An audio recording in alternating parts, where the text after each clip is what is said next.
Hello ladies and gentlemen, and welcome back to another video. In today's video I want to do a couple housekeeping things, like curing Jack behind me.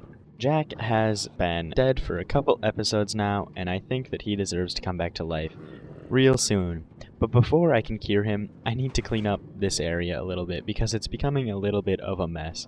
I just have shulker boxes everywhere, and all these chests are just completely filled with junk. So I've got to clear all this up, and then we'll get on to curing Jack. Everything is now sorted, and I got rid of all the shulker boxes in this area. All of these are for my next project. I'm assuming you can guess what I'm going to do. It's going to be a lot of black concrete. And now that all of this is sorted, we can get on to saving Jack. And the way to do that, if you don't know, is to throw a weakness potion on a villager and then feed them a golden apple. So I already have the golden apples just from collecting them from chests and stuff, but the weakness potion is a little bit more work. I'm going to need one spider eye, one piece of sugar, which means I need a piece of sugar cane. So I'll just go and grab one of those from my farm, or I already have some here, I guess. And then I need a mushroom, which is the hardest thing to get out of these three items, but I actually can get one just right on the nether roof since I'm already there. Up here there's kind of mushrooms everywhere in just small patches, and I don't know why they spawn up here, but they do, and it works out nicely for me because I just need a mushroom. So I'm just gonna I'll probably grab a couple just in case I need some in the future, but right now I just need a few, and I might actually need brown mushrooms for this. I can't remember, but it doesn't look like the recipe's coming up, so I'm gonna grab some brown mushrooms. And just like that, the fermented spider eye crafting recipe comes up, and you use this fermented spider eye to make the weakness potions. You don't have to make any awkward potions or anything with the nether wart. You can just go straight into making weakness potions with a fermented spider eye, which is really nice because it's the only potion that you can actually use to make these unzombified villagers, and I just like that they added in. You can skip that extra step for this potion specifically. Now I need a couple glass bottles and a gunpowder to make it into a splash potion, and then I'm going to brew up those potions and we'll get started curing Jack. Since I don't have a brewing stand in my house, and I'm only going to be using this for a short time, I'm just doing it over here with one of my villagers' brewing stands, which works out, but if you're planning on curing a whole bunch of villagers, I recommend making a brewing station that has a whole bunch of these next to each other, so you can make all the potions you need really quick. And just like that, we get the weakness potions, and now we put the gunpowder in, and they'll become splashing potions of weakness.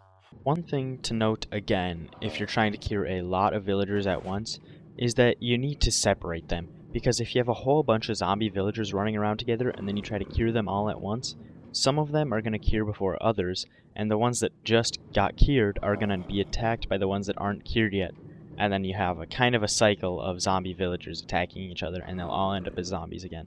But since I just have one and he's already trapped in this corner, I can just throw the potion on him and feed him the apple, and now he starts to cure. After about 5 minutes of waiting for him to cure, he finally did, and Jack is back, but he needs his eye patch, so we'll let him connect to the stonecutter once again. And it turns out I've never actually cured a villager before. I thought I did in my previous part of the world, but I guess I didn't, and now I got that achievement, which is pretty cool. And Jack is back to his full form. Let's go. Now I have to figure out a way to make sure he doesn't die again. And I think the best way to do that is to just turn these doors. So there's something you can do with doors in this game, and you can place them like this and then open them, which makes them actually open doors in villagers' eyes, but in our eyes they're closed doors, and when they try to come and open them, they're already open, so they can't get out. If there's a lot of villagers, though, they will just push each other through the doors, so it only works if you have a small number of them. He's trying his hardest to get out right now, but he just can't. Loser, but they do end up leaving the doors open a lot, which kinda sucks, but nothing you can do about it. The next thing that I want to do is get myself a few more tools, because right now I just have this one set of tools, and I want to get multiple sets of tools so that when I go and inevitably have to get more sand or gravel, I have plenty of shovels to just keep digging for a long time, and I also want to have plenty of pickaxes so I can just mine for a really long time when I'm mining for netherite or just mining stone or anything like that. I just want to be able to keep going. So this is just going to involve a whole bunch of villager trading, getting a whole bunch of pickaxes from them, and getting... Wait, did he get out?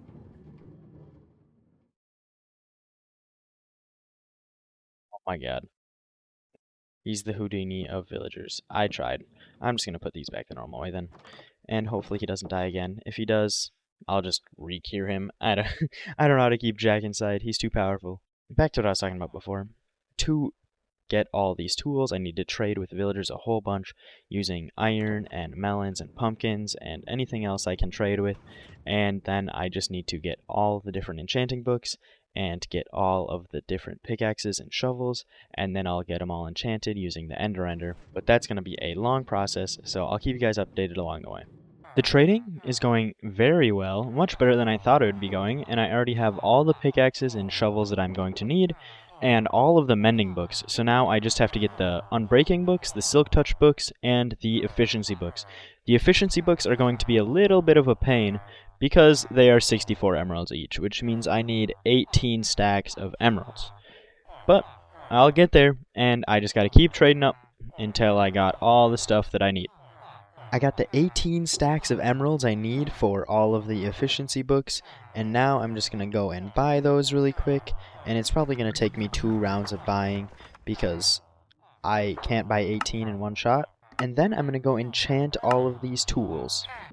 Finally, after forever at the Ender Ender, I got all 18 tools enchanted, and this is huge for future projects because now I never have to worry about shovels or pickaxes ever again. I just have them.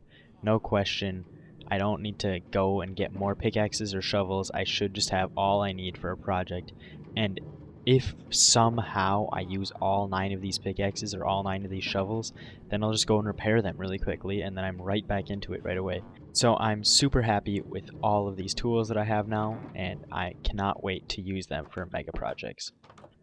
The next thing that I want to do is kind of explain what I'm going to do for my next mega build. Because it's getting to be that time where I make something that's just huge, and I have quite the plan in mind. Right over here, to the north of my base, there's this small ocean, and it's just about the perfect size for what I want to build. And I know that this looks huge, like it barely even fits in my render distance, but it should work perfect. And I'm going to try to explain this without building anything because this is going to take a ton of resources that I don't have yet. And I do have some of the resources, but I don't have a lot of the other ones that I need. So in the center area here, I'm planning on building a huge kind of globe thing. Not an actual globe, just kind of a sphere, I guess, that's going to have a huge sorting system in it with a whole bunch of different smaller builds, and it's just going to look awesome right in the center here. And then off to each side over here and over here, I plan on building massive X's that are going to have chains running off of them holding up the giant sphere in the middle. So it should look awesome. And the center I want to make out of mainly iron, and the 2 X's I want to make mostly out of black blocks, which is why I needed to make the squid farm earlier. But I need to get a whole bunch more sand and gravel to get black concrete, and then I also need to make a gold farm and a bartering farm to go with the gold farm to get all the blackstone that I'm going to need. And I also want to use frog lights inside those X's just to make them glow a little bit. So I gotta make all those different farms. So if you're wondering what's going to be happening in the next few episodes, that's basically it. I'm going to be making a lot of those things. And I may not get to all of them in the near future, but I will get started on at least the outline of the black X's and the iron sphere to begin with. Now that I've shared my plans for the future episodes, I am going to end this episode here, and I want to thank y'all for watching. If you enjoyed, remember to like and subscribe, and I will see you next time.